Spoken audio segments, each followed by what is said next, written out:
Modernization Advisory Panel.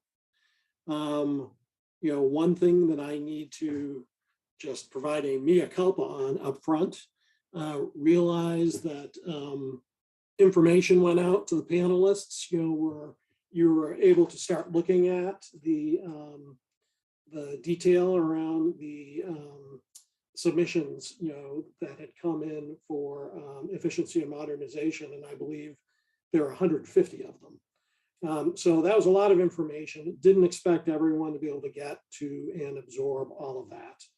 And so it isn't really necessary for this meeting for that to have happened at a great level of detail. And I will say up front, this is probably, it may not be the hardest of the 5 sessions, but it'll probably be the messiest in the sense that we're at the top of that funnel in terms of idea capture. And we've gotten all the submissions, and based on some of the work that we've done in the last session, begun to put them in the framework against the needs that we'd identified in our last session. And so the goal today is really going to be to just kind of walk through that framework and begin identifying some of the programmatic areas, which is really kind of the altitude we're going to be playing at, to evaluate kind of where we're coming out and where a lot of the energy was certainly an interest from a submission standpoint, as well as thinking back to last time, some of the areas that we wanted to get some more additional information around. And to that end, in a little bit, Merle from KLRD is going to kind of present some top level info around the facilities renovation topic. But that all being said, we're going to go through this, have some really great discussions around each one of the areas of needs, talk about the submissions, get your input on kind of, your insights as to how you look at how things are overlaying at this point. Then spend a little bit of time as well talking about the criteria that we're going to use between this session and the next one to really kind of filter out some of the ideas and begin to weight them and begin to flesh them out more. Before I go into, though, a little bit of the overview and then quickly get into more of a back and forth discussion, I was just wondering, Representative Waymaster or Mark Hutton, would you like to say anything as we kick off? Oh, no, this is Representative Waymaster, and thank you, John. I was actually finally able to get into the folder, and so I was looking at some of the submissions that we had received for our committee. I think you probably touched on it. We had 140 submissions. And I kind of like the format where it tells you whether it's allowable, not allowable, and at the end, which will help us as we're going through that and filtering through. But just welcome everybody, and let's get started. Awesome. Mark, are you on the line? Yes, I'm sorry I tapped in a tad late. I have not had a chance to get into the folder yet. I apologize for that, but I'm excited to get the process going. It seems like it's been a long time coming. So great. Yeah, and it's a little light reading once you get into the folder, so something to look forward to. I talked a little, go to the next slide. I talked a little bit about, I think I talked a little bit about the general timeline. Go to the next slide. So once again, just to kind of reorient everyone where we are in the process, we're at the second meeting. And here we've gotten all the submissions, worked through the night in order to kind of build them into the framework to understand kind of where they're fitting in against the needs that we'd outlined before, in order to be able to kind of start really beginning to flesh out more that programmatic level that we want to fly at to evaluate and prioritize. So we're going to have a lot of discussion around that here, understanding, getting people's perspectives on the areas that are bubbling up, as well as to understand if, are there things that people still think we may be missing? And then close talking about the filtering criteria we'll use to narrow it down a little bit, as well as the next steps around kind of working to add more flesh to the bones around some of those programmatic areas. Go to the next slide. So the next slide is a pretty important one for us to really be able to talk about. And I believe this may have actually been a question in one of your committee meetings. Actually, I represent Waymaster. It's, what's the difference between a program and a project? And the way to think about it is we've been working from the left to the right up until now, identifying within efficiency and modernization, the focus areas, right? And so we talked about those a lot the last time, and even got a little bit of voting around the areas, the focus areas: facilities modernization, IT infrastructure, safety and security, and then identifying what are some of the needs, that fall under each one of those areas. And so here are 4 areas of need that fall under facilities modernization, which then start linking up into programmatic areas. Here are the things that you could do to address those needs. We're also, so we've been working from the left to the right on this to kind of get at that sweet spot we're going to fly at. We're also moving from the right to the left. We've had a lot of project submissions, and those project submissions kind of fall into those programmatic areas. So during, in some cases, these programs are going to look like a grouping of projects, some of which have been submitted, some of which, when we start thinking about the program, may be added. In some cases, the program itself is going to look a lot like a project because it's largely just comprised of one thing. Given the amount of time we have and just the types of setup for the panels, we're not really going to be able to go through procurement around projects specifically in this process. What we're really going to be able to do is prioritize kind of areas of programmatic spend and how much to be able to send to the Spark Committee. We talked about this a little bit the last time, but just wanted to start getting some of that vernacular straight with everyone and just kind of give people a little bit of orientation around what the process we're going through here. Does that make sense? Good. Next slide.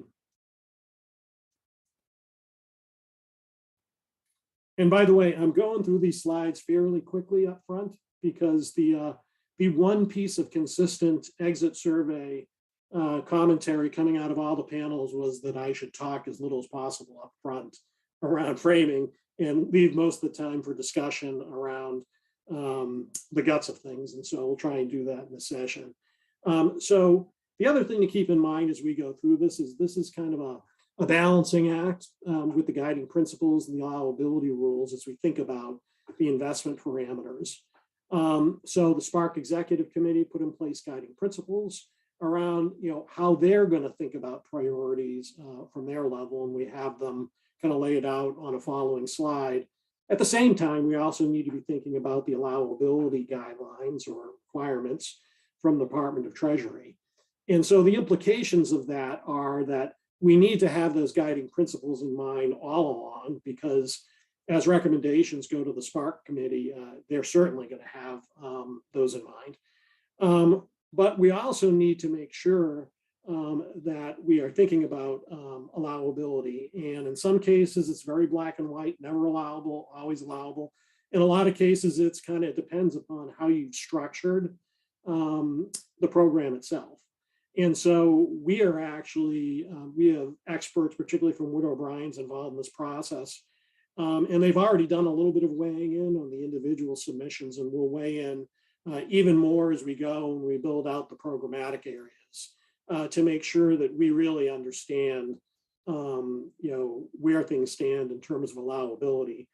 Once again, things will filter out if they would never be allowable. In a lot of cases, it's just going to be a matter of degree in terms of how we think about allowability and how we think about shaping some of these programs. Next slide. So I touched on this, but once again, on the left-hand side, these are things that are always allowable. Responding to the public health emergency, addressing negative economic impacts of COVID, provide premium pay to essential workers, offset cuts in government services, make investments in certain areas. Not allowable very clearly on the right-hand side, and conditionally allowable are initiatives that offer services or benefits for members of disproportionately impacted communities or sectors, such as populations in qualified census tracts, services addressing health disparities, communities disproportionately impacted by pandemic. There's a lot more detail and nuance around all of this, and that's why we're going to have people who are very experienced in it at a very detailed level, looking at every single one of the submissions and how we craft all the programmatic areas. But just to give you a flavor here, this is kind of where we are here. I think a lot of the things generally, within this panel are largely allowable. This is, could be a much bigger issue for some of the other panels. But certainly there are some things in the submissions that on the face of them look like they probably wouldn't be allowable in a few submissions. And those have already been outlined in what you've seen. But the second balancing act that we need to take into account is the guiding principles for the SPARC Executive Committee. So even as we're thinking about is it allowable, we should be thinking forward to how the SPARC Executive Committee is going to be thinking about it, particularly in terms of prioritizing sustainable programs, investments, one-time use of funds. That is something really top of mind for the SPARC Committee. Combined with leverage local and agency funds to maximize use of discretionary funds. So for instance, you saw in the submissions, there is kind of one whole theme around, kind of more local type of submissions. So to the extent that those end up being things that fold up into a program, thinking about those in the context of maybe leveraging local and state funds could be an idea in some of those areas, if that's something that the panel decides upon. And then fostering long-term systemic impact and just really, what is the scope of the impact? There are some things that may be point solutions. There are some things that may affect all Kansans. So thinking about that, as we think about each one of these programmatic areas. And by the way, we've built that into the templates that we're going to create for each one of the programmatic areas. So as we're defining them out, we're going to have at least some preliminary ratings of all of these things to begin to feed into the eventual scoring that we do or you do as a panel. Next slide.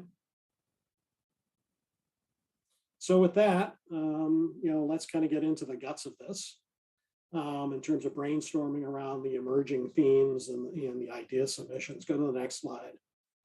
Just as a super quick reminder, here's the submission form, closed yesterday. I believe we got a total of 758 submissions through that. So certainly an incredible amount of engagement. And a lot of that came in probably in the last 3 or 4 days. So a lot of momentum. Go to the next slide.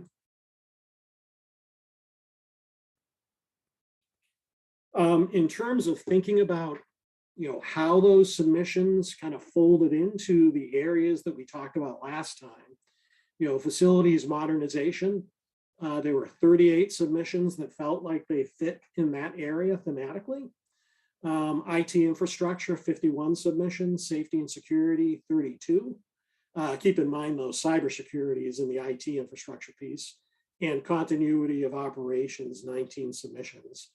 And then each one of these, we have typically 2 to 4 kind of areas of nuance within each one of these that we can go into in more detail. But just to kind of give you an initial feel for kind of where the submissions came in against the things that we talked about in the first meeting. Next slide. So after the slide, we're going to have Merle do a bit of a deep dive on the facilities and modernization piece, just to provide a little bit of extra context, because that was an area that we had some questions as a panel coming out of the last session, and KLRD did a tremendous amount of work pulling together a lot of information there. And rather than trying to kind of dump all that on you now, Merle can provide kind of an overview of how that all works. And it'll give us a little time to be able to maybe provide some summary information, as well as we can get you kind of the reams of material that had come back from all the work that KRD did in that area. But generally, I guess the top, before going to Merle, kind of highlighted this a little bit before, but 38 submissions, facilities modernization basically broke down into facilities renovation and enhancements, health and safety upgrades and maintenance, new facilities development. IT infrastructure was both digital government and technical infrastructure. That had 51.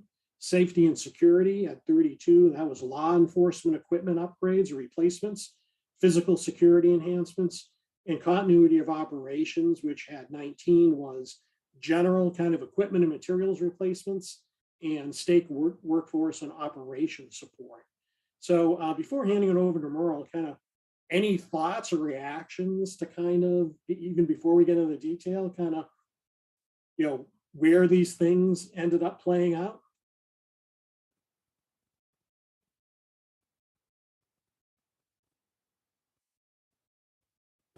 I just kind of wanted to focus on, if you go back to slide 6, and we're talking about the use of funds, and then we actually want to have a long-term impact throughout the state, and not an ongoing expense that either the state or another local form of government would need to have an expense later on when these funds are exhausted. So that's one thing that we need to keep in mind. And so I just wanted to reiterate that, because if you go through the submissions that we do have in the modernization and efficiency advisory panel, there are some in there that actually have a long-term fiscal effect. And it's not one-time money. And so we just need to be cognizant of the fact that we want to have a long-term effect for the state and an impact for the citizens, but at the same time, we don't want to have an ongoing expense with those investments. Yeah, Mr. Chair, if I could expand on that, I think we've got opportunities to actually reduce the footprint of government with projects, hopefully, where we can. Yes, we do. The value that that we bring to our state taxpayers. Yep.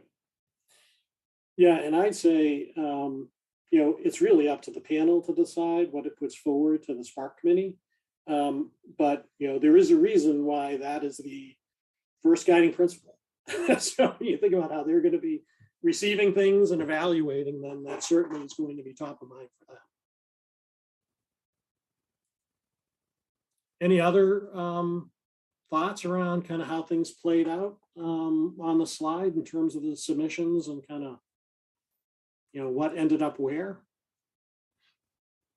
John, I just had a general question. I noticed there's a lot of local law enforcement. There were some USD projects. There was some other stuff there. For my clarification, could these also be being requested at the local level from local government funds, or allocations that were given to local cities? Are they submitting multiple applications here, or is this one or the other? Does that make sense? I'm not sure if in that specific one it is, but there have been instances where we've seen some things and we know that it's in their local plans as well. And so that's something we're going to need to think about, as we go through this and make sure that we understand kind of where things lay. Okay, thank you. This is Joe Mandel. I might sort of follow up that question by asking, just for my own edification, did all units of local government receive ARPA funding, or was it limited to only particular units of local government? I don't know that. And so I'd ask whether anyone else on the call does. This is Alicia Johnson-Turner, Deputy Executive Director at the Recovery Office. So all 105 counties received direct allocations. The 10 major metros in Kansas received direct allocations. And then there were 615 what were called non-entitlement units, or basically incorporated cities that got money, but like rural water districts, for example, didn't, and townships did not. So Thank you. does that answer? Yes, ma'am.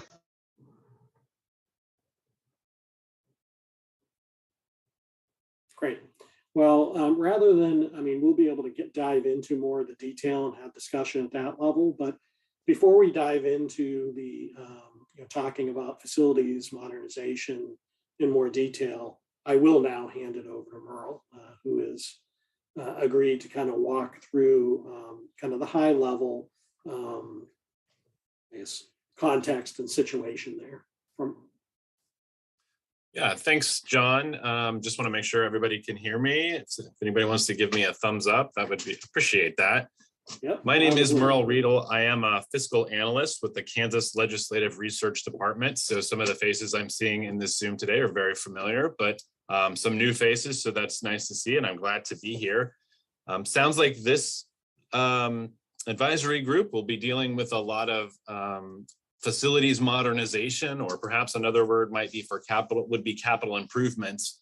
Sounds like you have a lot of proposals to look through there. So I was asked to come here today to kind of talk through at least the method that the legislature, or specifically the Joint Committee on State Building Construction, the method that they use to kind of look through some of the capital improvement plans for the state. And this would really be capital improvement plans related to about 27 state agencies. And so we'll go ahead and we'll go into it. If I could get the next slide, please. So just briefly, that Joint Committee on State Building Construction that was established pursuant to KSA 461701. It's composed of 10 members. It's been in existence since about the 1970s. 10 members, 5 members from the House and 5 members of the Senate. They have various duties that are defined in statute, but kind of key among those duties is to review and make recommendations to the Senate Committee on Ways and Means, House Committee on Appropriations regarding really kind of 2 items. So the first item is agency 5-year capital improvement plans, or CIPs. And then the other item that they take a close look is the agency annual capital improvement requests.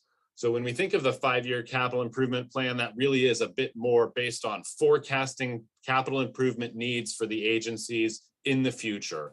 And then when we talk about the agency annual capital improvement budget request, that's part of the standard annual budgeting process. So each agency requests funding in the budget year. And for some of these agencies, these include capital improvement programs. Typically, that 5-year plan gets more specific and gets more solidified as we get to the current year. The agency capital improvement requests, those are usually pretty locked in plans because they are for the next 2 fiscal years. Next slide, please. So when we talk about capital improvements, at least how they relate to state government and to the Joint Committee, we're really talking about expenditures that can include new construction, remodeling of existing structures, acquisitions, raising or demolishing structures, rehabilitation and repair, and debt service. You'll see the words rehabilitation and repair quite frequently. And I'm not positive if you've all received a copy of we shared copies of many of the agency's 5-year capital improvement plans. They're quite lengthy and large documents. But in those documents, you would see reference to rehabilitation and repair. And you can think of that as sort of the standard maintenance of buildings. So these are addressing sort of immediate issues like leaking pipes or repairing windows. Some categories can get more advanced, and you'll hear the words deferred maintenance. Those usually apply to expenditures that require some sort of engineering services or some longer term planning involved in those. So those are kind of the big categories for capital improvements. That's what we mean when we say capital improvements. So some of the factors, I sit in on a lot of these hearings, and some of the factors that I often hear agencies discussing as factors that impact their ability to identify projects. It's often based on severity or urgency of need. So some projects that would involve safety concerns or public health issues might rise to the top of their priority list. There are other ways that they prioritize might be based on particular policy initiatives. So capital improvements that would support a particular policy issue might rise to the top if that's the need of the agency. Much of it depends on the available resources. So agencies, you'll see that capital, the 5-year plan, they sort of plan out and schedule capital improvement projects so that they can sort of stay within a budgetary limit. So they're not attempting to address all capital improvement projects in 2 years, but may spread those out. Sometimes a particular project may take 2 or 3 years to address. And I think the available resource is interesting here because in those capital improvement plans, 5-year plans that they submit, many of those for this year were not necessarily based on the idea that there was going to be $1.6 billion in COVID-19 federal relief funds. So for many of these agencies, they may have new ideas or new potential capital improvement projects because they realize that there may be some additional resources available. Other factors that would influence their capital improvement project development would be costs. I can tell you in many of the hearings within the last year, there has been some projects that get deferred because of increasing construction costs at the current moment. And then there is also considerations about the capacity to execute. So many of these capital improvement projects are planned and managed by capital improvement individuals within the agencies. And so they may have only a limited ability to address multiple issues in 1 year. So that's some of the capital improvements defined. We'll move on to the next slide. Just want to talk a little bit about the capital improvement cycle for the legislature, and particularly for the Joint Committee on State Building Construction. On July 1st of each year, agencies submit that 5-year capital improvement plan. They submit that to the Joint Committee on State Building Construction. They submit the same plan to the Division of the Budget and to the State Building Advisory Commission.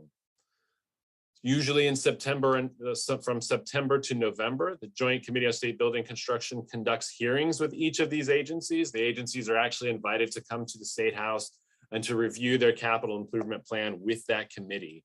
And those hearings can take anywhere from 10 minutes with smaller agencies, and with larger agencies, it can take 30 to 45 minutes to review those. So that committee hears those capital improvement plans. They either accept them or ask agencies to reconsider certain matters or recommend to adjust other matters. So sort of at the same time, by October 1st, agencies are submitting their annual budget requests. So you kind of got 2 efforts going on at the same time. And their annual budget requests for the next 2 fiscal years. And that would include their capital improvement budget. They submit that to the Division of Budget and to KLRD. In January, the governor issues the governor's budget recommendation. And mostly in the month of February, the legislative committees, including the Joint Committee on State Building Construction, then conduct additional hearings with the agencies, but that focuses on their budget requests. So those are more detailed and sort of more exact in what the agencies plan to do in the next 2 years. So that's a brief review of kind of that cycle for the capital improvements. Next slide, please. Just wanted to share, so this is an example of some of the documents that that committee would be looking at, and I apologize, this is not the easiest to read, but this is what's called a DA 418 Alpha or 418A, and this is a summary of a 5-year summary. So you can see along the left, they'll list, and I'm not trying to advocate for the Department of Corrections, but that's the one I work with the most, and so they had a good example to use. So you'll see the agency along the left, and then they'll list all the projects they may have planned for the next 2 years. To the column just to the right of that, you'll see an overall estimated amount that project may require. And then the columns to the right of that, you'll see that they have scheduled those projects out for the next 5 years. And so sometimes you'll see those projects may shift when they come the next year. It may be that a project has moved up in priority, so it's moved up in time and space, or it's gone down in priority, and that can be impacted for a variety of factors. So you'll see that's sort of a quick summary of the 418 Alpha, and this provides overall summary for the agency. And if we go to the next slide, Agencies also, as part of this, so you could think of this as sort of an annex for each one of those projects that they listed on the left. They provide a project request explanation. So this is sort of a one-pager that goes into more detail on each of those projects. Really kind of lists out how they came to the determination of some of those costs. Next slide, please. This is called the Joint Committee on State Building Construction Report. So what you saw were documents that were part of the 5-year capital improvement plan. Those are heard during the interim. This is the sort of the end result for this committee during the budgeting process. So this focuses again on just the next 2 fiscal years. Agencies conduct their hearings, the committee makes its recommendations, and this is the report that's produced. There's usually a multi-page report, but this sort of lists out what the agency has requested, what the governor is recommending for that agency, and eventually what the Joint Committee on State Building Construction is recommending. And again, that recommendation is really targeted towards Senate Committee on Ways and Means and House Appropriations. Next slide, please. I think that kind of wraps me up. Yeah, I'm happy to answer any questions or clarify any matters, but I'm certainly willing to stand for questions.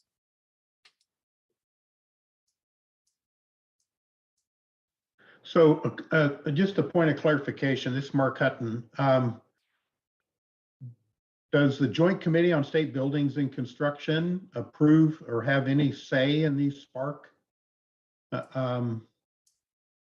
suggestions? No, the Joint Committee on State Building Construction is not an intervention point in the Spark advisory panel. I'm just trying to figure out where your part of the presentation meshes in with what we've got to do. Maybe you need to clarify that for me. Yeah, so I think you'll be looking at several capital improvement projects. And as I understand, the committee was just wanting to learn some context about how capital improvement projects are considered within state government. Okay, thank you. Yeah, Mark, I think in the last session, I think a little bit this was, I seem to remember you wondering, are we doing a lot of the planning, and correct me if I'm putting words in your mouth, it was, when we're thinking about facilities improvements and even facilities, just footprint optimization, are we doing it in kind of narrow context as opposed to thinking about it with an integrated view? But if that didn't capture what you were getting at before, correct me.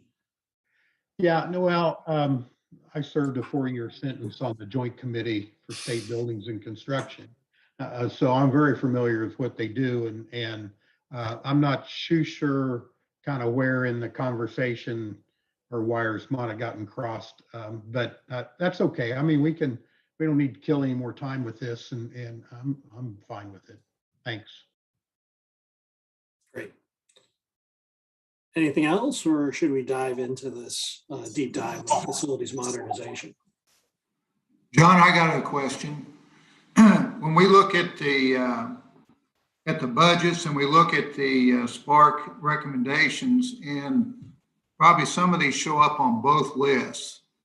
So who decides where it goes, or how's that process work at that point?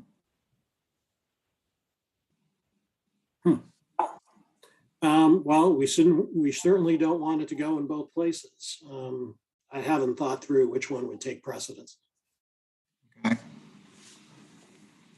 I can tell you, Senator Fagg, I can tell you in the Joint Building Committee, the agencies and the committee is well aware of the Spark Task Force, and there has been occasions where a project seemed like it might be suitable for funding from ARPA. And typically that has resulted in the committee essentially making a recommendation that the agency pursue funding through Spark. So I can't tell you on what the sort of definitive answer is, but I know that the method that's kind of been adopted by the committee is to perhaps recommend an agency pursue funding, but it's really to leave that process to the Spark Task Force.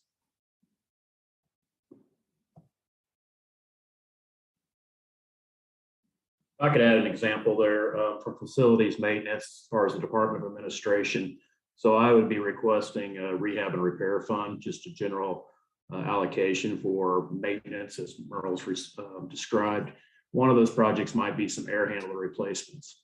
So if I've requested through the Spark process and the application process to repair air handlers, it may be those general fund rehab and repair allocations could be spent on something like windows or a roof or something else. It's how do we redistribute those within our agency if we find additional resources, if that makes sense.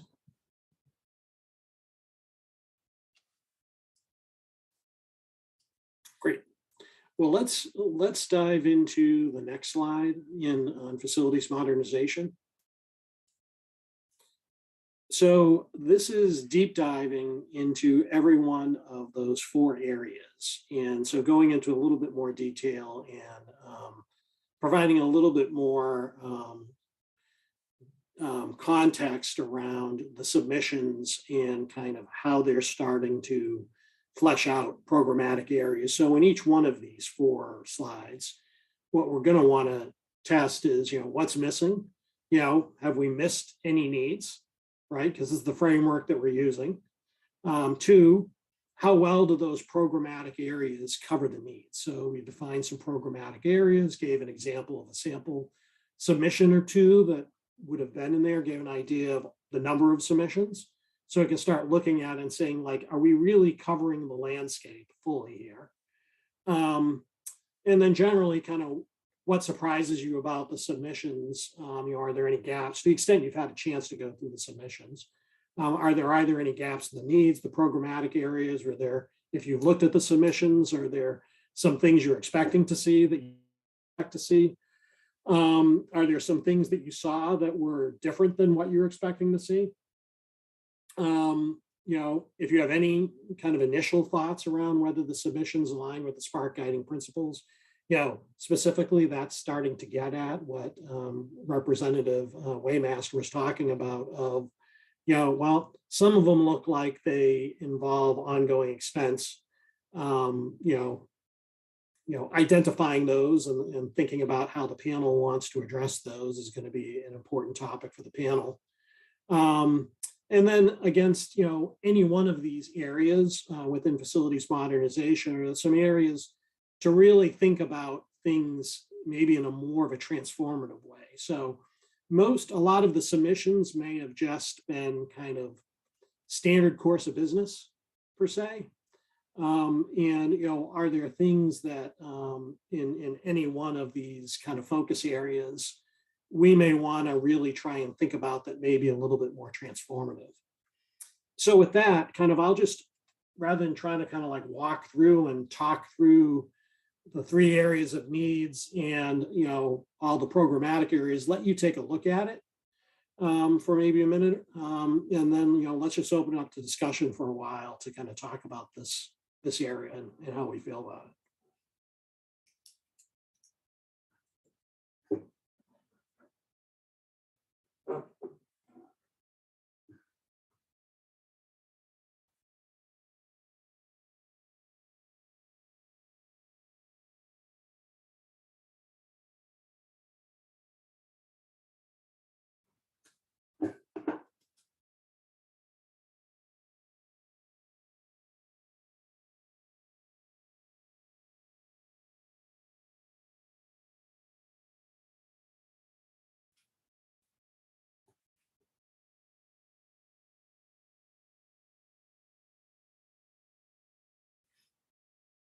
Any thoughts? First one who talks gets to like set the course of the conversation. So.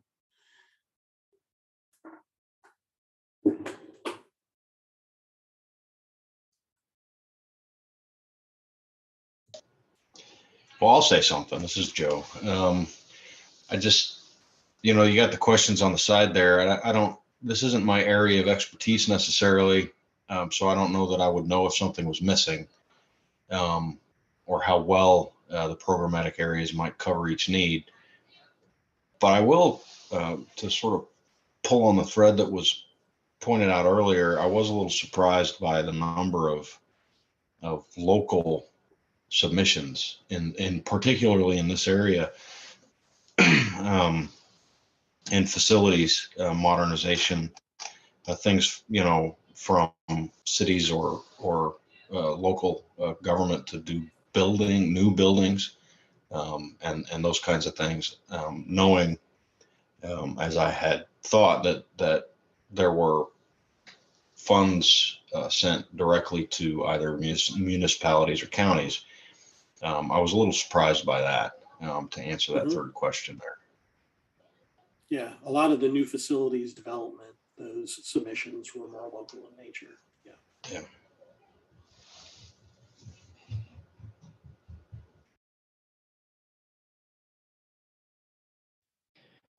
Yeah, this is Mark Hutton.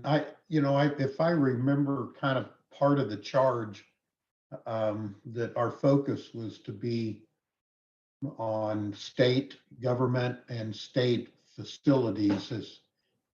Am I remembering that correctly? Or because I'm looking at a lot of the brought up earlier, the submittals for development of community centers, city halls, etc. Not sure that those fit very well in that scenario, if that's, in fact, if I'm remembering that right. Yeah, I'll go ahead and answer that, John. Yeah, you're correct, Mark. We were looking more at statewide benefits or programs or projects that would have a systemic statewide effect.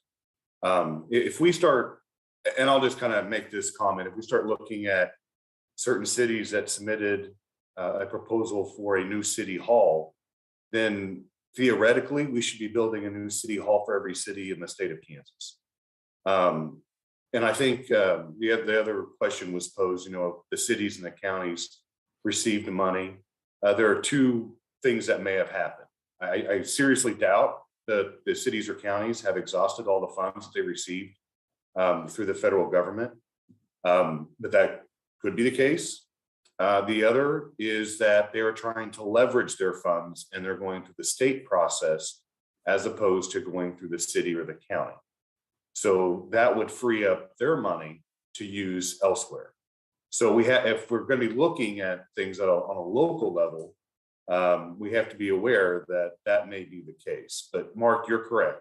At the very first meeting we had, we said that our focus was going to be on a statewide system. Okay, thank you.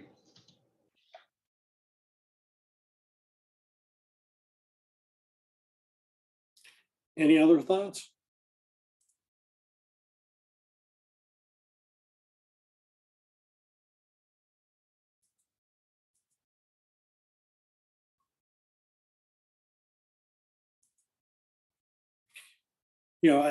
I think that previous discussion was a great point.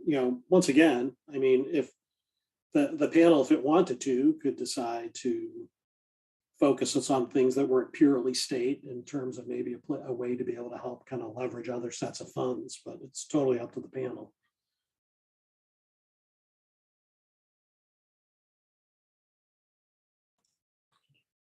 I guess if there's no precedent where the state would typically give money for that type of project, then why would we be considering that?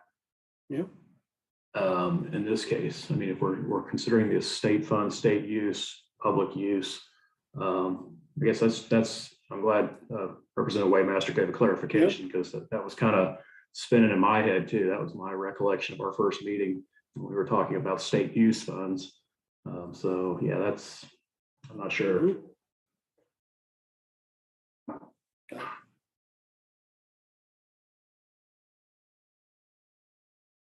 Okay. Anything else before we move on from this area? Mark, I will say the last time we talked, you had some thoughts around, are we optimizing when we think about facilities renovation and then even just facilities utilization? Are we thinking about that? I just want to make sure I don't lose that from the last time, or I may just be dreaming. No, I mean,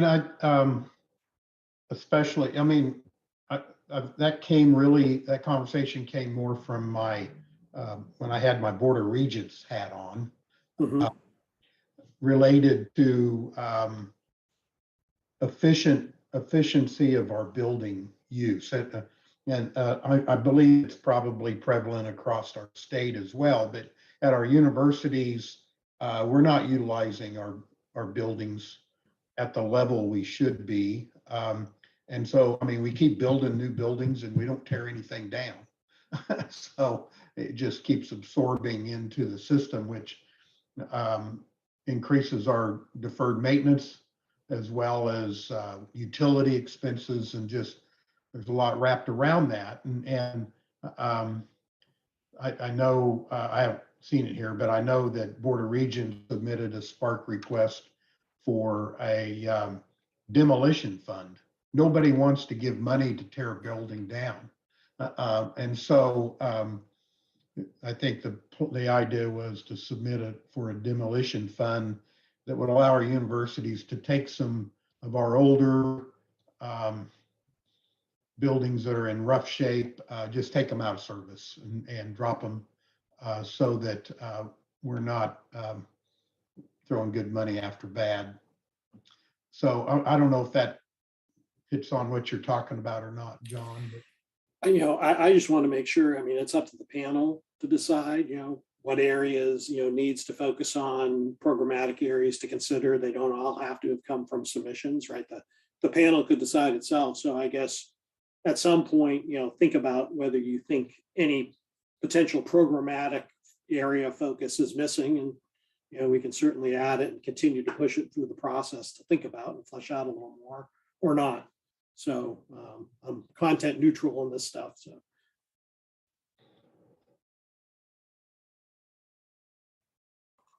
John, one other question or comment was that first section there. It says redesign of current workspaces to meet challenging and increased needs. Does that fall more under efficiencies, business practices? Is this spreading people out? I mean, what really defines that? I mean, am I wanting to renovate my office? Does that qualify? I mean, is there further explanation as to what? I'm trying to, I'll describe what I think it is, having looked through a few of the submissions. I think it may have been there even some new requirements based on COVID in needing to keep people at a distance, or but anyone who who's been diving more deeply into the submissions, speak up and let us know kind of some of the nature of some of the things that you fell into that.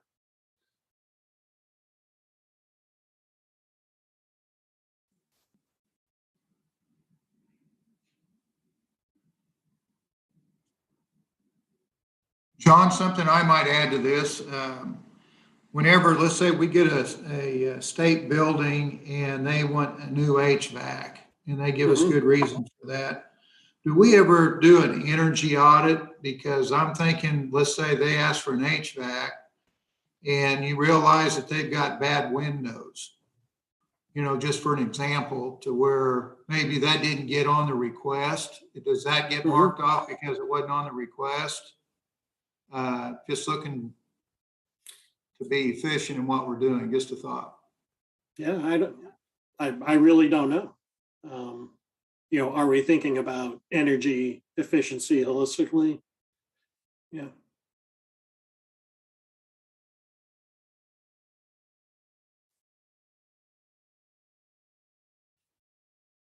I guess the question on that one would be to whether you think about it as a programmatic area or not, right?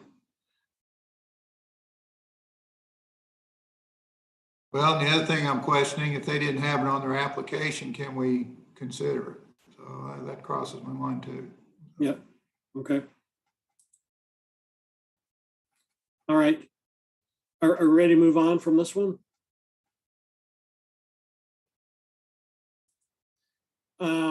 So IT infrastructure, and once again, same approach. Why don't you take a look at it and kind of read through it? Fell into digital government technical infrastructure with a couple of areas under each, and some samples. I mean, I'll give you guys a couple minutes to read through what we have here and kind of get your thoughts for discussion.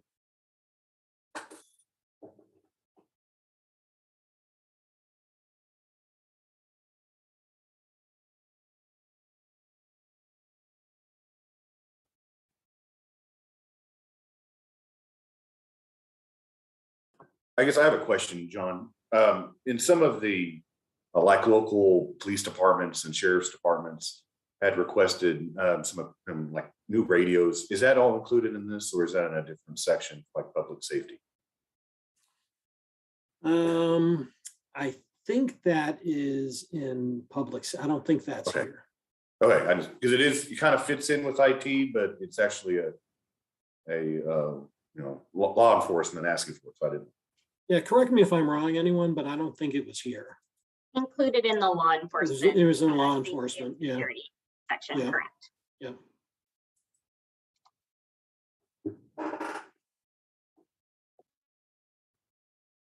The one thing I will say about this particular area, when you think about things that could be catalytic investments, but also touch, many, if not all Kansans in some way or another, probably a lot of these things, or some of them might fit that bill.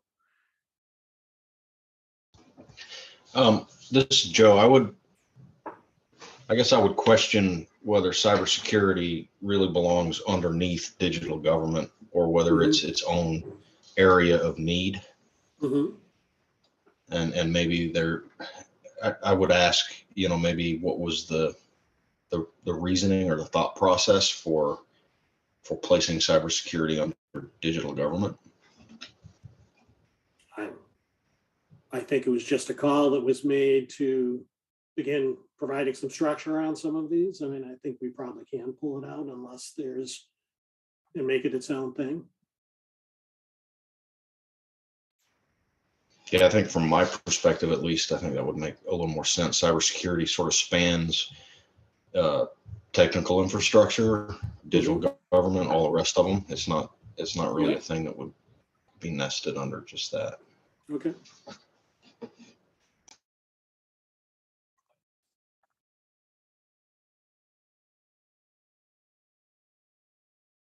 When we're talking about courtrooms, we're talking about state courtrooms too. We wouldn't be local stuff, would we? Kind of back to what was discussed earlier, where one county's taking care of an issue where another one hasn't.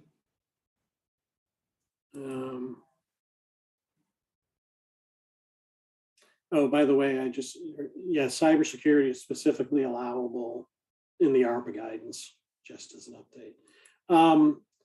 In terms of it, I'm not exactly sure whether every single submission was state, but it sounds like the panel itself can decide, where it really wants to focus in its efforts. So. And I can touch on that because I was looking at the submissions. It looks like it was submitted by the judicial branch itself, because in their submissions, they're talking about the digitization of the courtrooms, and the judicial branch has state employees or employees in every courthouse across the state of Kansas. And so they're probably looking at doing that for the courtrooms across the state. That's all included in their budget. Yeah. Because it's in their budget, does that mean that it counts really as a state? No, I don't mean to confuse things, but when I said that it's included in their budget, not the digitization of the courtrooms, that's included in with the panel, but some line items in their budget are directly affixed to county courthouses and the courts that go on. The court proceedings that go on in the county courthouses. That's what I meant, not okay, got it. The digitization. No. Yeah.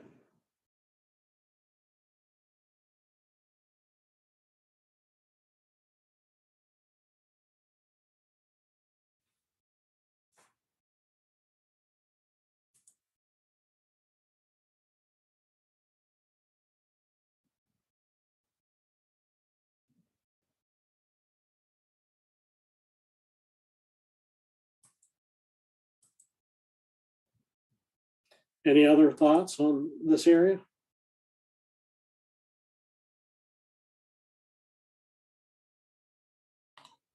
I guess one question about when you change processes to, say, a digitization government process, in that request, does that include the training that would go along to train these folks in this new process, future upgrades and software? Are we talking about a one-time investment? Or are we talking, how does that look from a structural standpoint? Well, What would qualify?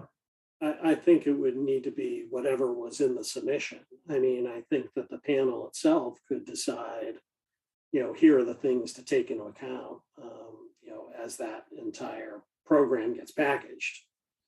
But I think you'd want to try and capture the one time. You certainly wouldn't want to approve things without having an understanding of all of the cost implications of what you're approving. So Right. you probably would look at it comprehensively. Okay. Thank you.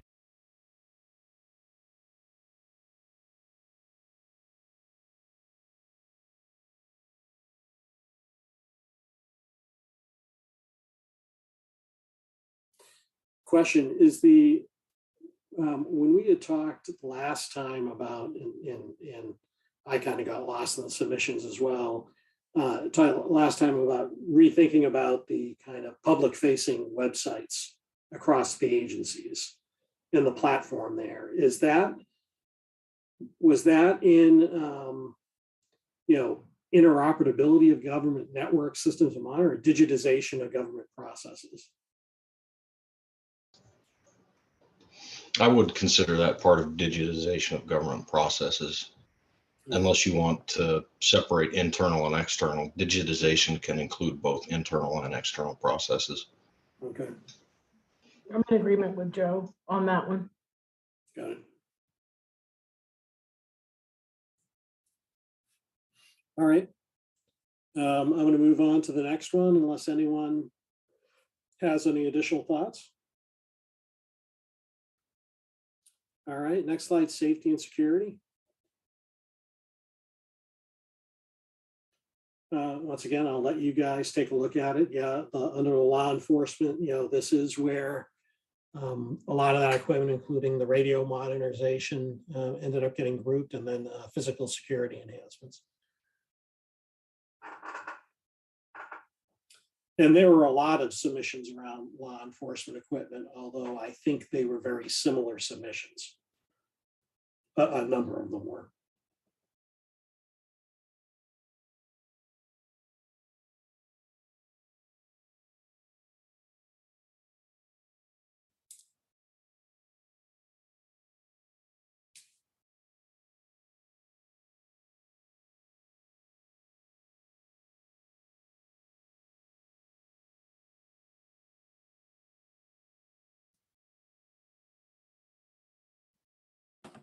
The only thing that I would comment on for the panel, and actually Kathy Wolfmore is in my office as well. We were kind of discussing this while I was muted. But this would be where the advisory panel, I think, would have a serious discussion, because we did receive some submissions from, like I mentioned before, with the radios from local police departments and sheriff's departments. And maybe this is, I think Frank mentioned it earlier, or maybe it was Joe, that maybe we look at a grant system where we put a certain amount of money in and have a state agency distribute that, have a submission process, let all of the counties and cities apply for that. And that'd be part of the discussion if we want to address this, because as just Kathy and I were talking, yeah, we have some cities and some counties that have submitted some submissions, but one, have they utilized all the funds that that particular city or county had received? And two, if we do it for them, we have to pretty much do it for everybody. There's an equity issue there, and that's something we'll have to discuss when we start going through the submissions.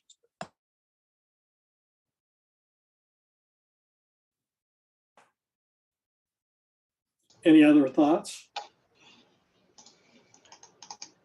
I might, it looks like just going through these, and I have not gone through them in detail. There are a lot of local law enforcement agencies that have submitted for radios in particular. Yep. And it seems to me that a lot of the radio requests are being driven by the CISA, the new CISA requirement for AES encryption on radio systems. So there is there seems to be, at least from first glance, to be a common denominator there. That such a program that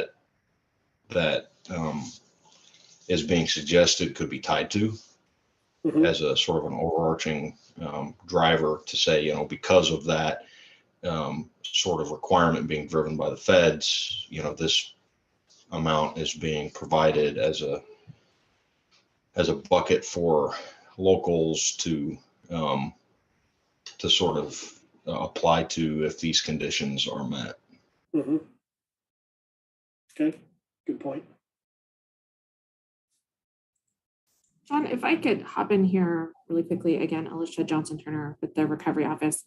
To Representative Waymaster's point, I think one of the things that we've heard over and over from the Spark Executive Committee when it comes to local dollars is having some local skin in the game, if you will, and the possibility of including a match in a program like that, given that many of these communities also got their own funds. So just something I wanted to throw out is something that they've talked about before that might be an option. Sure. Great, thanks a lot. This is Mike Fag, and I might add to that, just for thought process. You're going to have some smaller communities that getting new radios would be a really big deal in their budgets versus somebody that it would be an enhancement, but they could afford it somewhere else. And I don't know how you do that. They're trying to help rural America with some of that. Just a thought. Sure. Yeah, good point.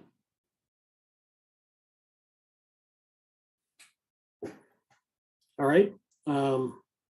Good points on all around on this. Let's go to the next one, and continuity of operations. Let you guys take a look at it.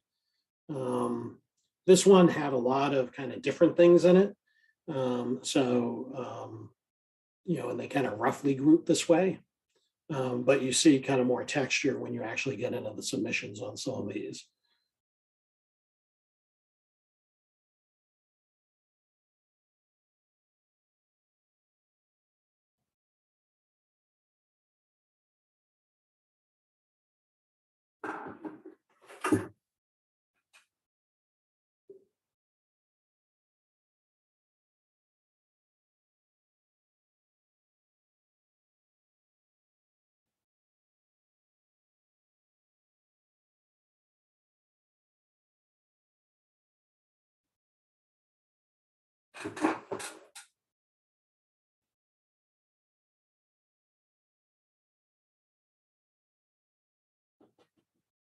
Any thoughts on these ones?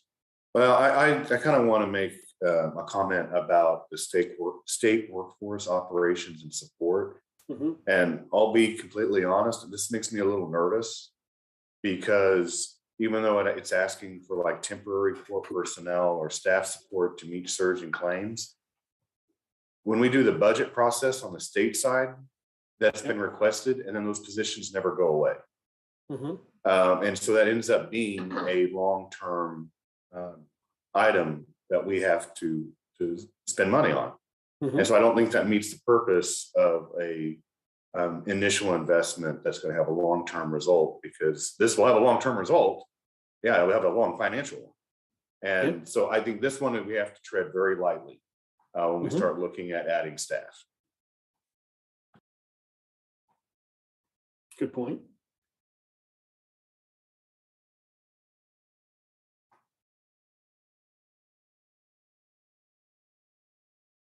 Any other thoughts?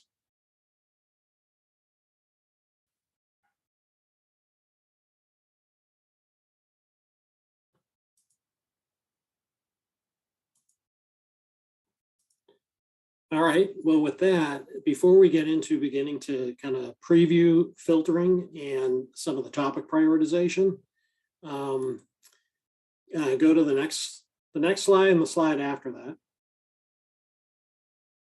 The one other point that was pretty ubiquitous on all the exit surveys, other than me not talking as much outside of getting into the details at the start, was to give people breaks. So why doesn't everyone take a little bit of a break for the next 5 minutes or so? Kind of recharge, catch up on your emails or whatever, and then at 5:10 or so, let's get started again.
Whoever's managing the slides, move it to slide 18 for when we kind of come out of the break.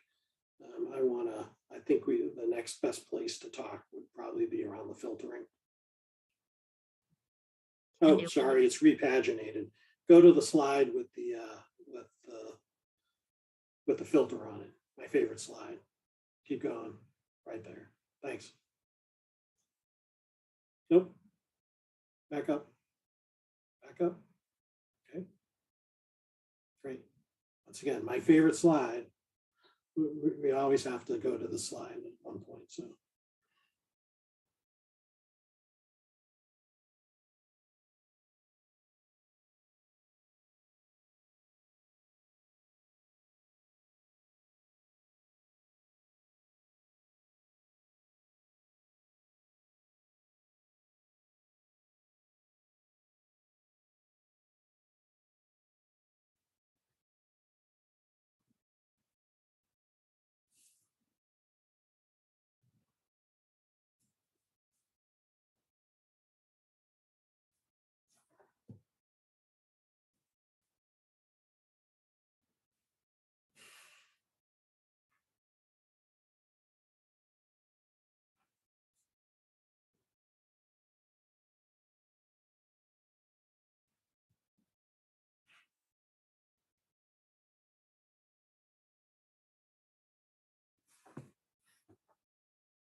All right, how about we get started up in about another minute?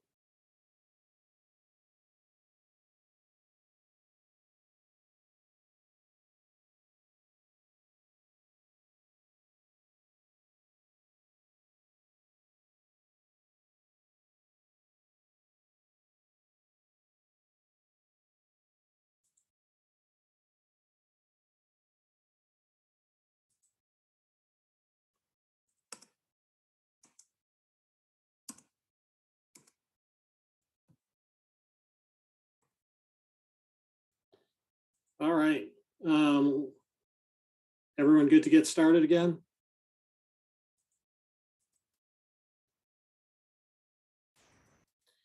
So kind of what I just did was I kind of skipped over, at least for now, that exercise that we used on the collaboration board last time. I'll revisit it at the end if we want to. We can go through the exercise again of, just checking that framework around the focus areas, the needs, and the programmatic areas, just to make sure that we've captured everything and maybe even understand where people see the most opportunity. But the one thing, since we've been talking about filtering and maybe even beginning to talk about prioritizing, I want to go through kind of a couple slides here that I think could be a pretty good discussion. So the first one, and I keep saying this is my favorite slide because I was the one who drew it originally. But anyway, this is kind of the where are you in the process slide for each one of the panels around getting as many ideas as we can at the top of the funnel. And ironically, at the time, all these numbers were illustrative. We said, say 200. And we probably ended up with about 180 ideas per panel. But then going through the filtering stage and just filtering out the ones that, are things that as a panel don't want to go into in detail around fleshing them out more because they're non-starters for one reason or another. I've already done that a little bit with some of the things that just could never fit within the Arpa guidelines, right? And then we would go through, we go through a period of time between this meeting and the next, fleshing out those programmatic areas and thinking about, well, what might make some of them allowable where it's a perhaps, and beginning to understand, framing what the impact and feasibility of some of these areas are. Then go through a prioritization exercise, and then finally kind of the panel putting together the portfolio. But go to the next slide, because we've already started having some discussions around the points on the next slide, which is really, okay, let's talk about the filtering lens. Is it allowable? Can we use, this source of funds for this type of a area? And if it's a no, then clearly it should be out. If it's a yes, it can be in. If it's an unclear, we're going to need to maybe even figure out how, what criteria would make it allowable, how it might be able to be shaped. But we were talking about some other things just now. And I'm kind of curious to have a discussion around whether we want to just use it as a filter or we want to, think about it in terms of, okay, it's something where we'd eventually weight it in the end. So for instance, alternative funding, can we fund with, non-ARPA dollars, are there existing programs, the investment type, is it a one-time or an ongoing investment? What's the scale of the funding? Is this just kind of a point solution? Is it something that's more local? And so we might want to think about it differently, but, do we want to think about potentially filtering them out if they're local, unless they meet certain criteria? So, I guess have at it in terms of that discussion.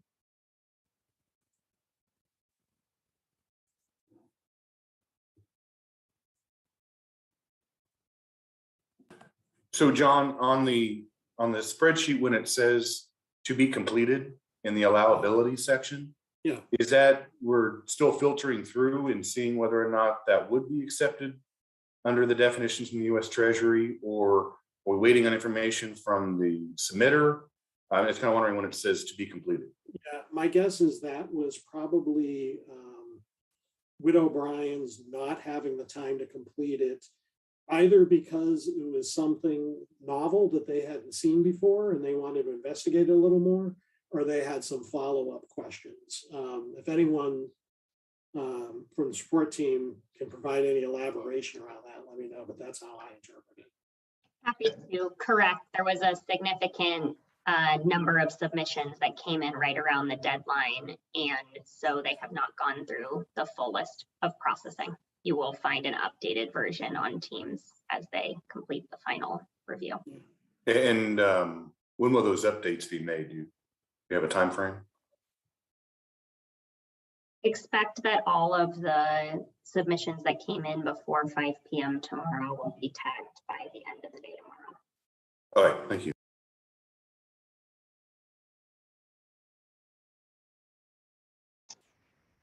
This is Joe. Do we have a process outlined for those that are labeled somewhat allowable or potentially not allowable to determine allowability there, or are we going to go back to the submitter and ask questions? Is there some process for that?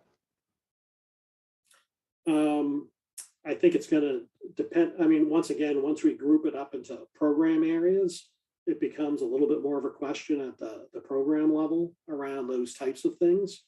Yeah, but we're going to have to go back and eventually be able to make a call on that through some combination of looking at them in more detail. And that's where, Widow Bryan would be spending a lot of time, as well as asking for some clarification.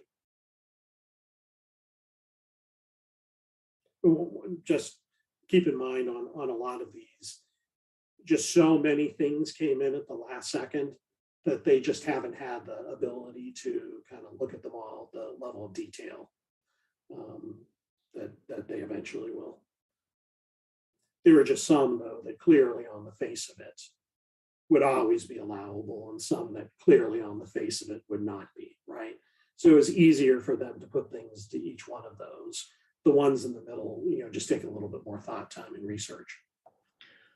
So at the end of the day, you're going to determine with your crew as to whether it's allowable or not, and the ones that are tagged potentially or likely will be moved into either yes or no's, or is that open for discussion? I think they're going to need to be moved into yes or no, but with some criteria around what it takes to get to a yes.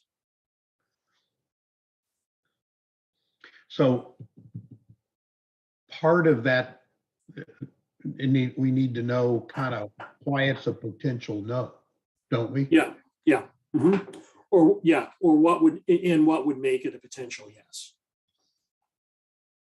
John, this is Matt Hansen with Widow Bryan's, and yes, the ones that are still to be determined were the 300 or so that came in yesterday afternoon. We have gone through them all now, so you should get updates soon. As far as the somewhat allowable, some of it has to do with proposals that had multiple activities. So it might be, cybersecurity controls and to construct a building, or disparate items in a single proposal where a piece of it is allowable but a piece of it's not allowable. So depending on how projects get rolled up and become programs, if pieces that are potentially unallowable are included, that's when we'll work with the applicants to determine that. So it's just a step one in what will be a multiple step process. Okay, so the key element that you just said there is what I was looking for, is that you will be talking to the applicants to make sure we have a full understanding of their intention, and so we don't just summarily discharge them or put something through that shouldn't. Yeah, we're not just gonna arbitrarily rule somebody out, and we will work with people, to get to yes whenever we possibly can. All right, thank you. So I guess one of the questions is, and I guess, could you flip to the slide that is the program template?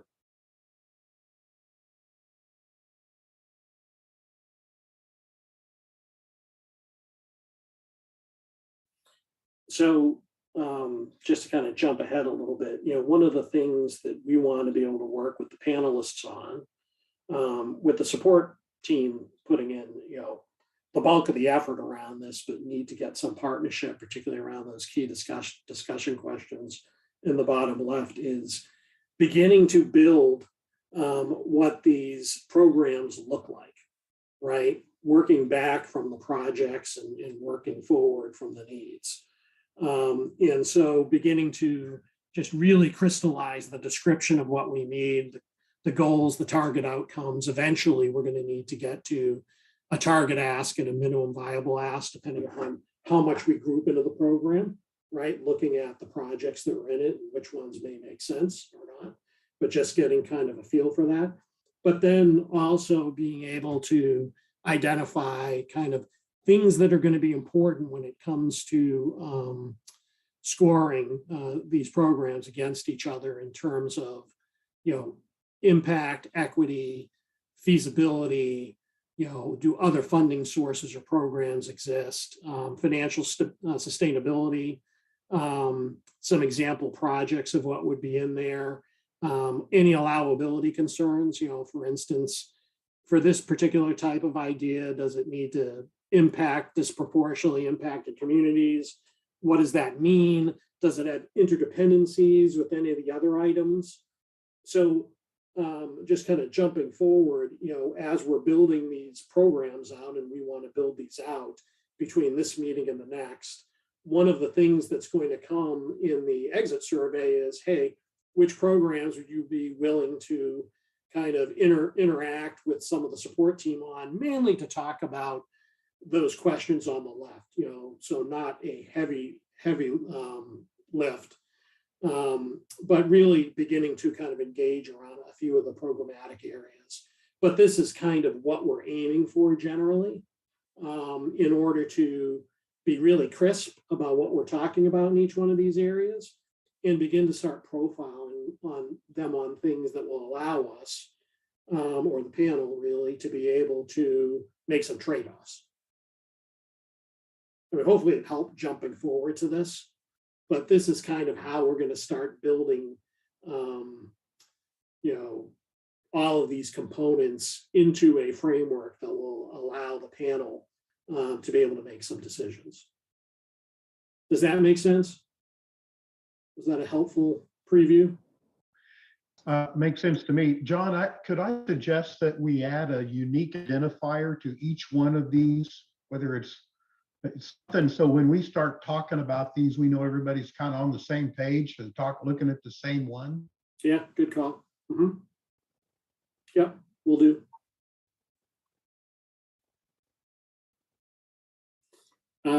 I've kind of jumped all around, but going back to kind of the filtering criteria, and I'd ask, the chairs, we've talked about how do we think about local asks? How do we think about, things that would require ongoing investments? Are those things that we want to consider as hard filters? Or are those things that we want to kind of weight as we look at the programs versus each other? Or you want to? Yeah, for me, on any ongoing costs or incurrence of other responsibilities related to this would be a non-starter for me. As far as it relates to local governments and the like, I'd wait to hear what the other committee members kind of thought of that, and I do think we'd have to put some restrictions on where the matching funds came from, because all that could do sometimes is just create another hole someplace else. I've seen that happen too. Mm-hmm. So. Hi, this is Kathy. Oh, wait a second. I think I'm echoing, sorry. I would agree with Mark Hutton about the, anything that has ongoing costs. I think that's what we don't want to do, in my opinion, but I would want to leave the door open on local, any kind of local requests. We don't know how this process is going to go, so I don't want to firmly shut the door on that one yet. Thank you. Thanks. Any other thoughts? John, I had another question. This is Frank. One thing I haven't seen, unless I missed it, was a plan for executing the request, the timeline. Can you reaffirm? I think it's 2026 is when these funds have to be expended, especially when you start talking about other parties contributing funds or executing the project. Is there anything that's part of this vetting process or application process that can assure us that if it's awarded, it can be done in the time frame? Yeah, I think that's a good point. Once again, keep in mind that even though the submissions are largely projects, we're talking really more about programmatic areas that they're going to fall into, and we can make those requirements of the programmatic areas as you know, in terms of what projects would qualify. But yeah, you're right. There is a time limit around when the funding needs to be utilized by. So that's a good call.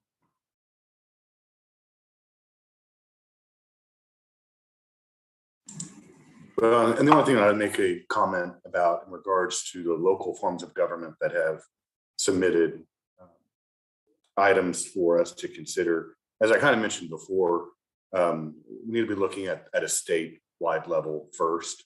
And then if we do want to address some of the applications that were submitted by local forms of government, I think, you know, it was mentioned before that there were some sheriff's departments or police departments that were referencing the same radio type. So maybe we set up a block grant to address and have that be administered that way to help the locals. That, again, I'll mention it, we have an equity issue if we start doing one county and not another. And then they're potentially, they could be upset because they didn't submit a form and they didn't get funding. So we got to be careful with the local forms of government. I mean, for example, I have 4 or 5 communities that submitted stuff to our advisory panel, and I'm making comments right now that sounds like I would turn them down. And I would have to explain to them that there's this equity issue that we have to address. And that's why we need to have the main focus be statewide.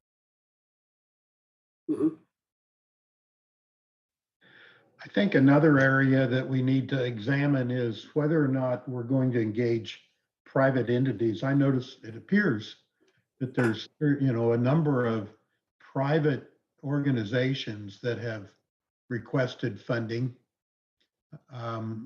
for various things, and I'm not sure that that fits in our between our guardrails of the marching orders that said we're to focus on state government, but just making that comment, unless I something. When I scanned through fairly quickly, and correct me if I'm wrong, if anyone looked at it in more detail, it looked like it was IT consultants that were basically almost proposing projects. And so it's almost like the program itself might be hitting that area, but you know, that would be kind of a detail around the program in terms of who you used to execute it. Am I thinking about it correctly? Well, I can't, you know, I haven't had a chance to read into any of this yet much, but I guess it depends on how they've structured it. I get the impression that they're looking for work. So. Yeah, but they've identified it against some of these thematic areas. So, you know, that's the difference between thinking about, you know, this isn't going through the procurement project, the procurement cycle, right? This is identifying an area of spend. And so it could be they end up doing a project if it's an area of need with one of them, maybe, but maybe not. Well, I appreciate what you're saying, but they don't identify a state agency Yeah. around that proposal. Yeah. So I don't know how we would determine who would get, I mean, I guess if it's a good idea, we'll figure out where we can give some money to it, and then they can go out for an RFP. Is that what you're saying, John? If it's an area that's highlighted, potentially, yeah. I don't know, Joe, you just nodded. So.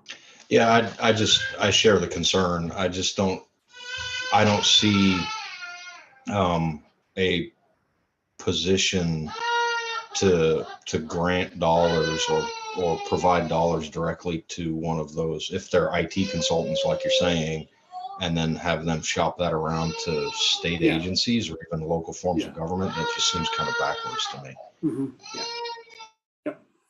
Joe said it's kind of exactly what I was going to say, because I'm looking at it right now, and there's one that is referencing, rural cities and first responders, and it sounds like they're like Mark said, they're wanting a job. So I think we'll have to be very cautious, and probably even go to the statement of saying probably not even consider those.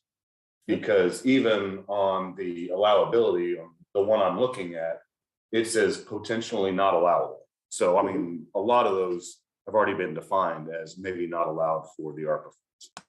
Yep. Great. All right. Well, lots of useful feedback in terms of this. Let me kind of continue to kind of walk down. So go to the next slide. And I don't know, I'm going to skip going through using that collaboration board again, unless people want to go through the same exercise that we did last time with the kind of tiles to make sure we have all the areas covered. But I think we may have gotten that from the discussion that we did on the deep dives. But if anyone thinks differently, we can certainly go back and do that exercise.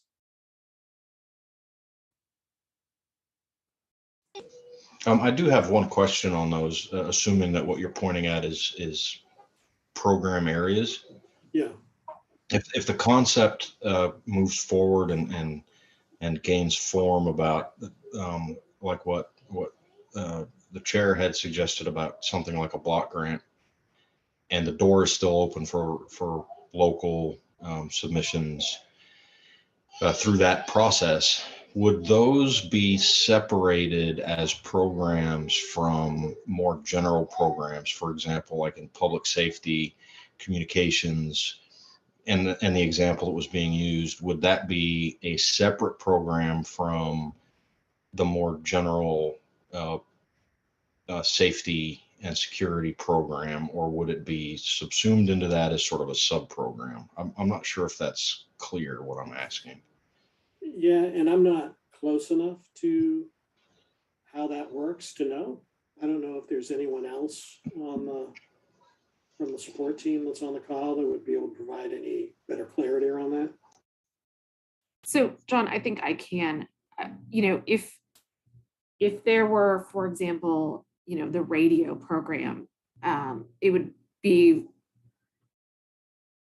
my preference, and Matt Hansen, you please pipe up if I'm saying something that you don't agree with, but that is its own separate program, right? So that, these are the eligible entities that can apply.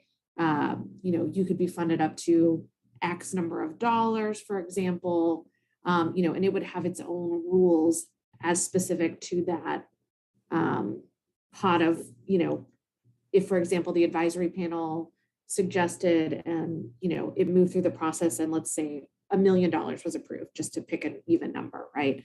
We would work within that to design a compatible program where, if you all wanted a match, we would make sure they had 25% match, for example, or, those kinds of things. It could be tiered as far as, I think the concern was raised earlier around smaller communities. It might be a harder investment for them. So maybe they would only have to come up with 10% match or something of that sort. So there are lots of things that we can do on the program design side once we get through that. But in my vision, it would be its own separate program, and there may be a few of those that exist, whether that be within state entities, at the statewide level, or if the advisory panel chose to suggest something that met a local need, for example.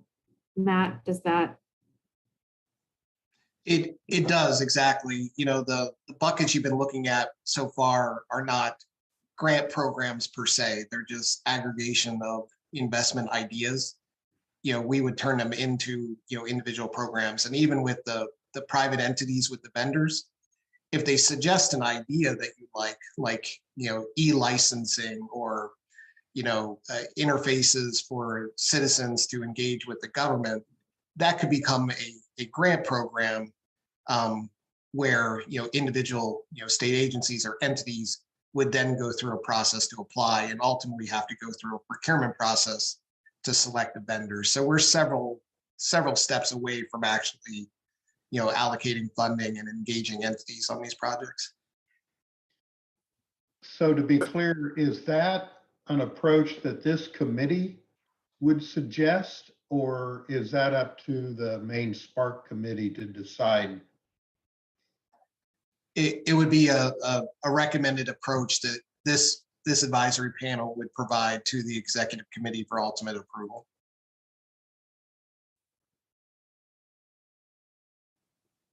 But, I think it was Frank earlier asked about, obligations and expenditure periods, and, all those sorts of things would ultimately be in a formal application and an award document. And, so we would ensure that projects would, be able to obligate funds by December of 2024 and expend funds by 2026 and meet all the other, various requirements of this funding.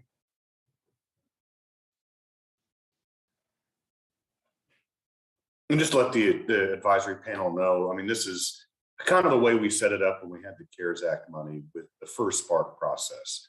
Obviously, we had a much constrained time frame because we had to have that money spent by December 30th, but everything was set up as grants, and so that they were administered either through the Office of Recovery or from other state departments. And so when I mentioned that idea, because we have a lot of localities that are submitting items in, we also have a lot of fire departments that are submitting our items in. So again, like for an example, we could set up a grant with the state fire marshal, and he could administer that to fire departments that apply to him. But this is a very similar process to what we did during the CARES Act money that came into the state.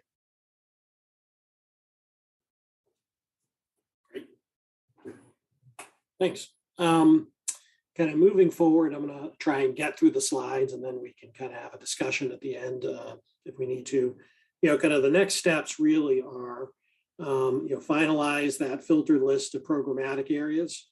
So as we talked about earlier, kind of continue with that filtering, and then start working on the programs themselves, using that template, through the support group to work with the advisory panel members who quote unquote volunteer to help provide guidance around some of those programmatic areas. And we're also going to continue to look for additional experts in any area required as we kind of answer any questions that the panel has, or just any questions that we need to answer as we're fleshing out the programs themselves.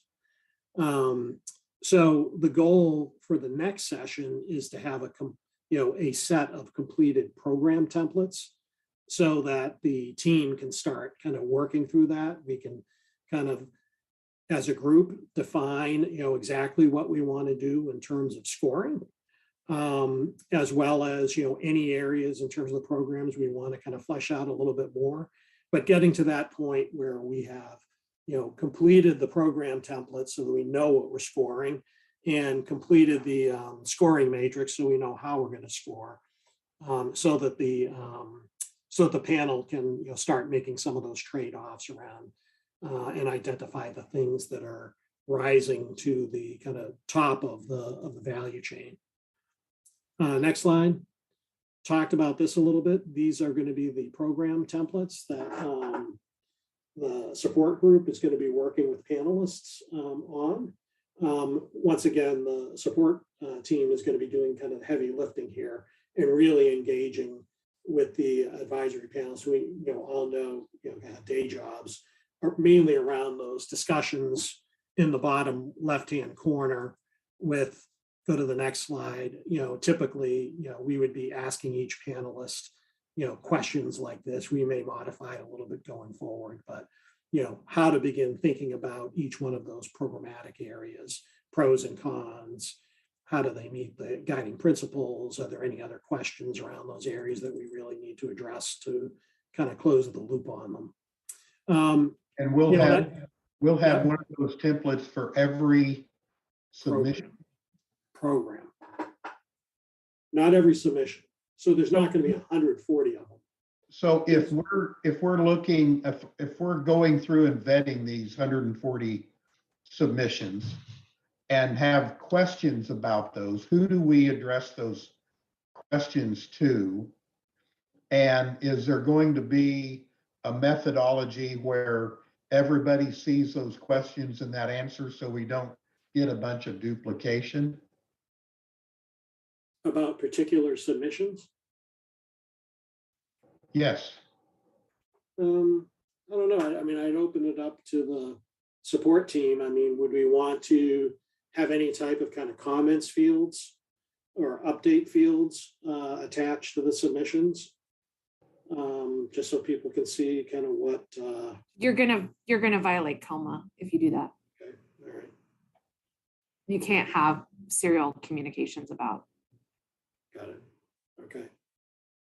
But it could be a one-dimensional, we could submit the questions and you could then, you could put that out to all members. That's not a violation of COMA. If it goes out to everybody.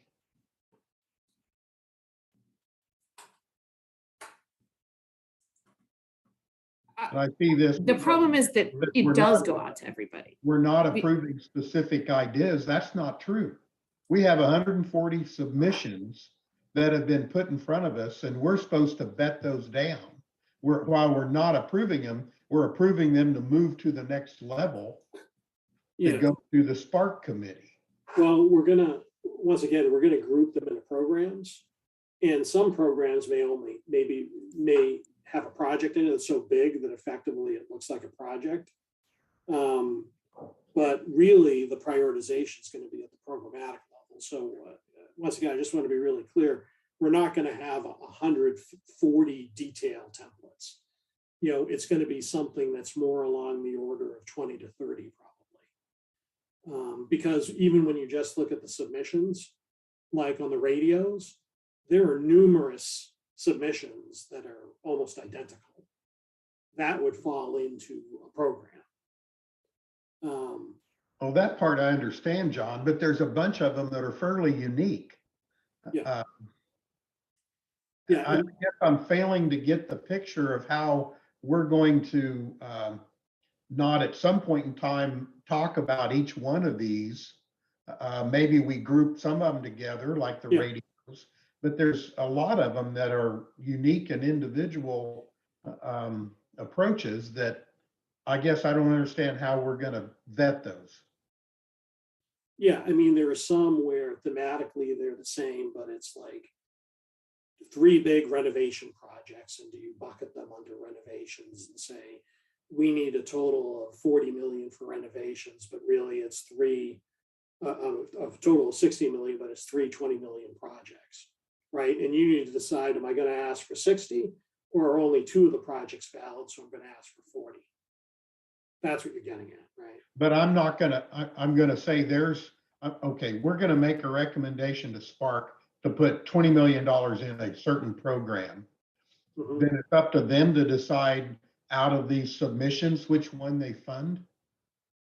No, I think this group is going to need to at least have a point of view, because it's going to need it to build the size, in some cases, the size of the ask for that program. It's going to have a point of view of, okay, 3 of the things are pretty similar, but we think 2 of them are more valid than the other one. And- So therefore, that's why we're going to size it this way. Again, that circles back to my question is of vetting each of these submissions. So if I could jump in here, as this process has evolved, there have been lots of evolutions of what this might contain.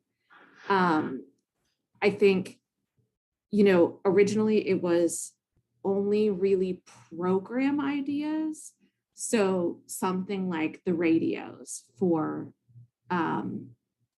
the sheriff's offices, for example, and that would become a grant program that would then open, and those, sheriff's offices would be able to apply. Or for example, the state needs $50 million to deal with cybersecurity, but not that this committee would sit and say, well, we should do this cybersecurity project and this cybersecurity project, but not do this cybersecurity project, because I hear what you're saying, but that's not consistent with what I was told. And I guess I'd like for Chair Waymaster to weigh in on this, because if I'm off base, I'll shut up. But I don't believe that's certainly not my understanding of what this committee's charge was to generalize at that level and ignore the individual merits of projects that were submitted. No, then that'll happen. And so let me just kind of do an overall how the process is going to work. So we'll have these 140 submissions that have been made all throughout the state of Kansas. And this advisory panel will analyze every single submission. And then we will either say, yes, we need to fund that. Yes, we need to move forward. No, we don't. We don't want to move forward on this one. We want to set up a program for these because we have multiple applications. And then you and I, Mark, will go before the Spark Executive Committee and sell the different programs and projects that our advisory panel decided that we would like to fund. The Spark Executive Committee is then going to meet, and they're going to have submissions from all the other advisory panels and going through the $731 million that we have remaining with the state from the Arpa funds. They will then go through all those and see which ones they want to fund, which ones they don't. And then the final approval then goes to the State Finance Council. And then if the State Finance Council approves it, then the money is dispersed.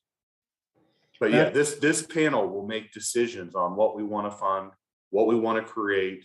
And then you and I have to sell that to the Spark Executive Committee.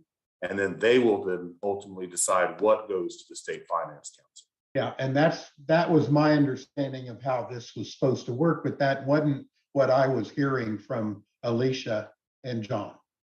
No. Yeah, we can shape it how we need to shape it. We haven't kind of walked through the process yet, so we're gonna. We're still in the beginning stages, and so it's going to modify as we go through the process. But at a 100-foot level, that's the process that we'll be following till the end.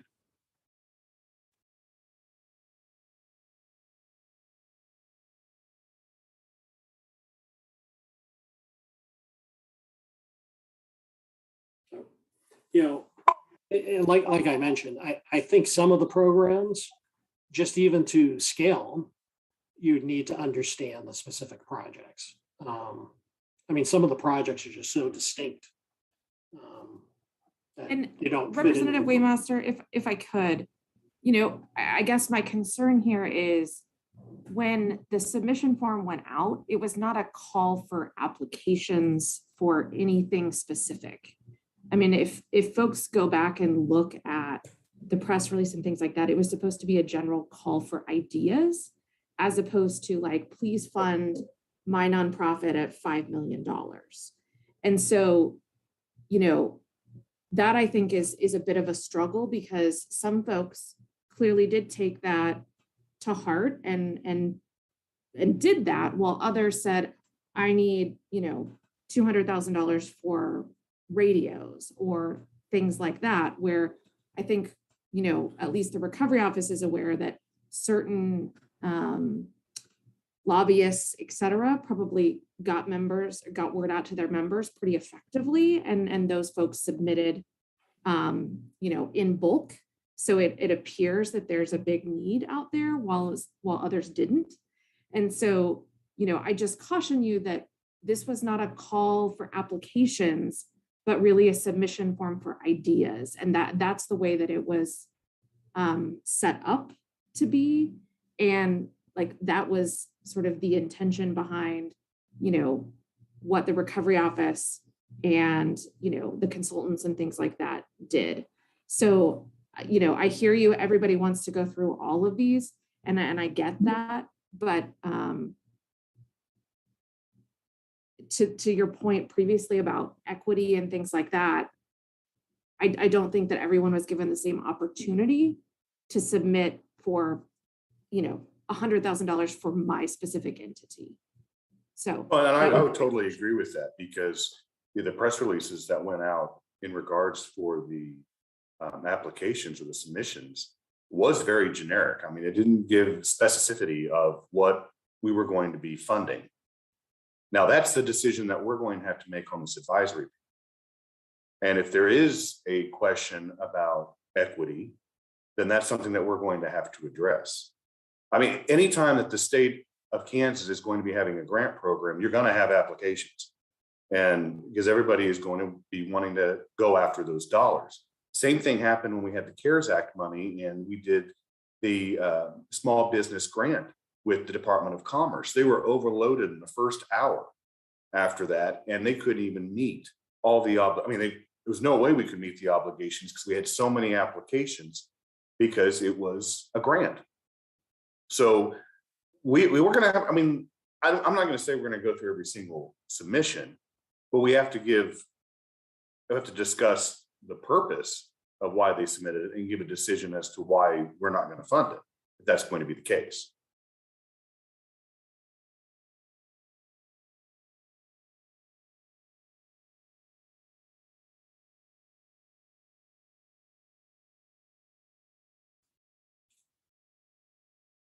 Okay. Obviously, we just need to make sure that we're kind of connected on this after the session. And I know that it's going to kind of continue to evolve, and we're going to frame it in the right way to make sure that kind of we carry this out. We have all the details we need in order to be able to move in that direction. I guess any other kind of closing thoughts before we kind of make the pitch for the exit survey? John, one thing that crossed my mind talking about filters in the funnel, and I don't know where this would be in this process, but fee-funded agencies versus state general fund agencies might be a little different. My example of that would be like Wildlife and Parks wanting to put in some bathroom facilities versus the Department of Corrections. When this is kind of, does this help the general good, or does it help the people who like to go to the park kind of thing? Just a thought. So Okay. I'm not saying both of them wouldn't get clear through the funnel, but depending on how many it's asked and where we're at, that might be an issue. Okay. Got it. Anyone else?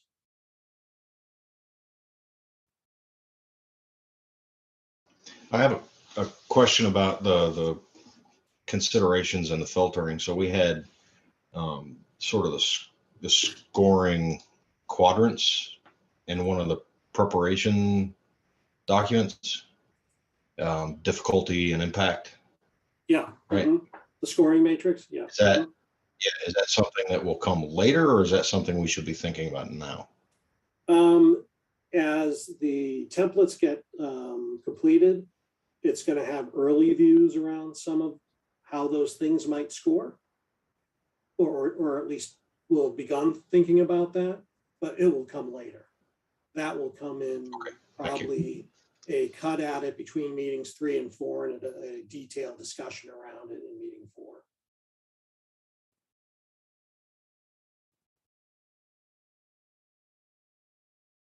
Okay. Anything else? Well, thanks. I mean, like I said at the start, I appreciate that we laid so much information on people with such short notice with all the submissions. Literally, the support team only got to the finalized submissions like yesterday. And so I'd like to recognize too that the support team just had an incredibly heavy lift beginning to get us to the point now where we could kind of start pulling all of this together and have a framework around it to be able to move forward. So like I said, I think we've gone through kind of, this meeting was always set up to be kind of the messiest one, but hopefully it kind of gets us moving down the path in order to be able, for the panel, to be able to start, being able to make some decisions, some trade-offs against these as we continue to clarify them.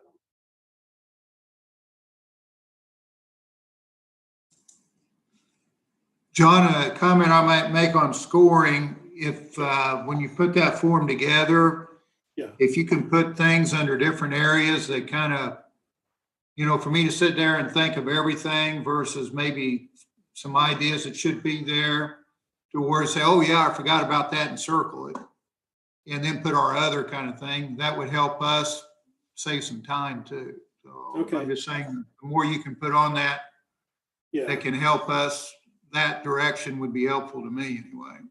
got it. Thank you. Yeah, I mean, on the scoring in particular, we're going to have to make sure that, given the complexity of all that and all the moving pieces, anything that we can do to help the panelists make the scoring decisions, we'll do. Because once again, support team isn't going to be scoring anything. It's the panelists that's making all the decisions. So. Anything else? Any closing comments or thoughts? No? All right, great. Well, that's it. Appreciate the time. Thank you.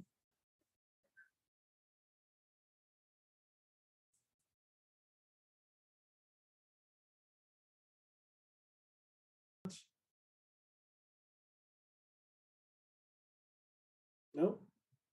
All right, great. Well, that's it. Appreciate the time. Thank you.